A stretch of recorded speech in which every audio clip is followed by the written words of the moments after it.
গেল শনিবার মার্কিন প্রেসিডেন্ট ডোনাল্ড ট্রাম্প ঘোষণা দেন যুক্তরাষ্ট্রকে গ্রিনল্যান্ড কেনার অনুমতি না দেয়া পর্যন্ত ইউরোপীয় মিত্র দেশগুলোর ওপর ধাপে ধাপে বাড়তি শুল্ক আরোপ করা হবে। ট্রাম্পের শুল্ক হুমকির একদিনের মাথায় বিশ্ববাজারে রেকর্ড পরিমাণে বেড়েছে স্বর্ণ ও রূপার দাম। অনিশ্চয়তা বাড়ায় বিনিয়োগকারীরা নিরাপদ বিনিয়োগ হিসেবে স্বর্ণ ও রূপার দিকে ঝুঁকেছেন। সোমবার বিশ্ববাজারে স্বর্ণের দাম ১.৬% বেড়ে প্রতি আউন্স $৪,৬৭০ পৌঁছেছে। দিনের মধ্যে স্বর্ণের দাম রেকর্ড সর্বোচ্চ $৪,৬৮৯ ছুঁয়েছে।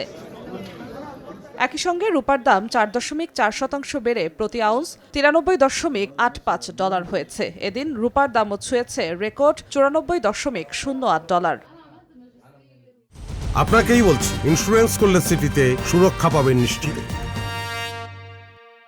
এদিকে ট্রাম্পকে শুল্ক আরোপ থেকে বিরত রাখতে কূটনৈতিক তৎপরতা জোরদার করেছে ইউরোপীয় ইউনিয়ন। একই সঙ্গে শুল্ক কার্যকর হলে পাল্টা ব্যবস্থা নেয়ার প্রস্তুতিও নিচ্ছে ইইউ।